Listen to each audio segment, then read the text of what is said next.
अंजू लौटी हिंदुस्तान, क्या अब मचने वाला है असली घमासान? जी हाँ, ये सवाल इसलिए क्योंकि जब से पाकिस्तान से वापस भारत आई अंजू के कदम यहाँ पर पड़े हैं, तब से ये सवाल खड़ा हो रहा है। तब से सवाल उसके परिवार को लेकर, उसके पहले पति को लेकर, उसके दूसरे पति नसरुल्लाह को लेकर, उसके दोनों बच्चों को लेकर, उसके माता पिता को लेकर। क्यों?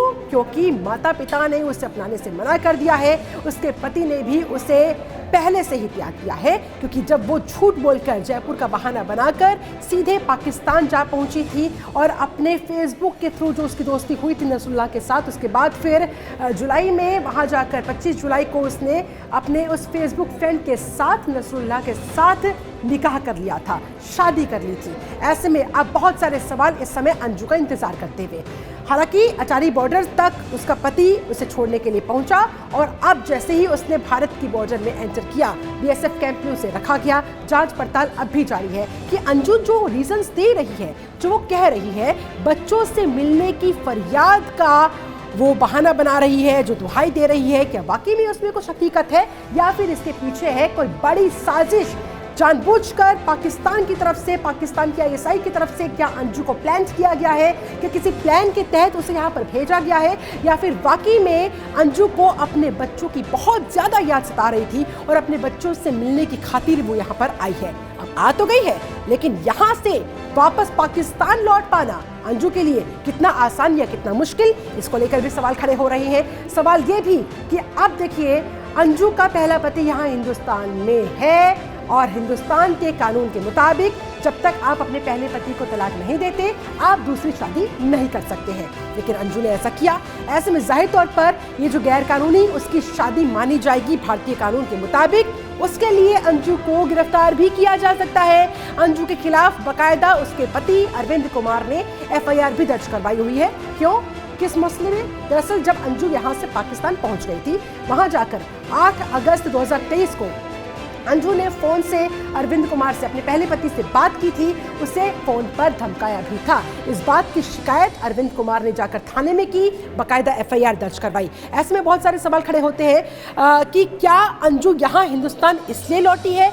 क्यों? क्योंकि वो लीगल प्रोसेस के थ्रू, कानूनी प्रक्रिया के थ्रू अपनी पहली शादी को खत्म करना चाहती है, अपने बच्चों की क्या वो कस्टडी लेना चाहती है? इस लिहाज से पूरी प्लानिंग के साथ अंजू यहाँ पर आई है, तैयारियों के साथ अंजू यहाँ पर आई है, या फिर उसके पीछे का मकसद कुछ और है? उसके पीछे क्या जो असल कारण है वो कुछ और है? क्या वो हिडन है, किसी हिडन एजेंडे के तहत यहाँ पर भेजी गई है? ये बहुत सारे सवाल ये भी खड़ा होता है कि देखिए, बीएसएफ कैंप से निकलने के बाद अंजू जाएगी तो कहाँ जाएगी? उसके पिता ने अपना दर्द साझा किया, कहा कि पहले जब चली गई थी तो अब वापस क्यों आई है? यानी कि उसके पिता ने, उसके अपने परिवार ने, उसके मायके वालों ने, उसकी माता ने उसे पूरी तरह से अपनाने से इनकार कर दिया है।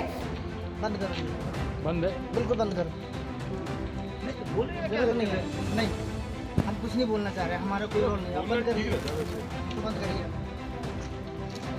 मैंने पहले अपनी स्थिति बता ठुकरा दिया है। तो वही दूसरी तरफ उसका जो पति है अरविंद कुमार, जिनके साथ उसके दोनों बच्चे रह रहे हैं, अब सवाल ये खड़ा होता है कि क्या अरविंद कुमार, अंजू तो कह रही है वो अपने बच्चों से मिलना चाहती है, उसका पहला पति इसकी इजाजत देगा या नहीं देगा?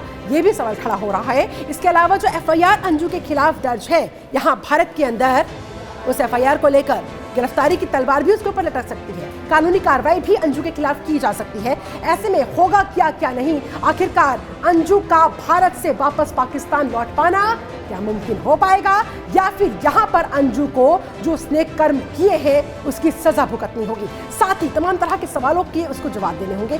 सवाल जो उसका पहला पति अरविंद कुमार पूछेगा उससे, सवाल जो उसके परिवार के लोग पूछेंगे उससे, सवाल जो उसके बच्चे उससे पूछेंगे नसरुल्लाह को लेकर। क्यों? क्योंकि देखिए, यूट्यूब पर बाकायदा वो जो वीडियो जारी हुआ था जिसमें निकाह करते हुए वो नजर आए थे, बाकायदा जो वीडियो जारी किया गया था उसमें वो कोई नॉर्मल वीडियो नहीं था। कहा जा रहा था ये एक तरीके से प्री वेडिंग शूट था जो जारी किया गया था। ऐसे में जाहिर तौर पर उसके बच्चे जो बड़े हैं, यानी कि 15 साल की तकरीबन उसकी बेटी है, 6 साल का तकरीबन उसका बेटा है, जाहिर तौर पर वो भी अपने पिता से पूछते आए होंगे अब तक कि मेरी माँ कहाँ है? अंजू थॉमस, जिसका नाम था उर्फ फातिमा, जो पाकिस्तान में जाकर फातिमा बन गई थी नसरुल्लाह से शादी करने के बाद, निकाह रचाने के बाद।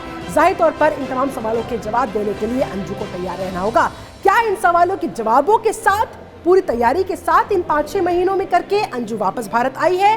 क्या है उसके दिमाग में, क्या है उसके पीछे की पूरी प्लानिंग, उसके पीछे क्या किसी का हाथ हो सकता है, किसी की बड़ी साजिश हो सकती है, फिलहाल जांच एजेंसियों की नजर बनी हुई है।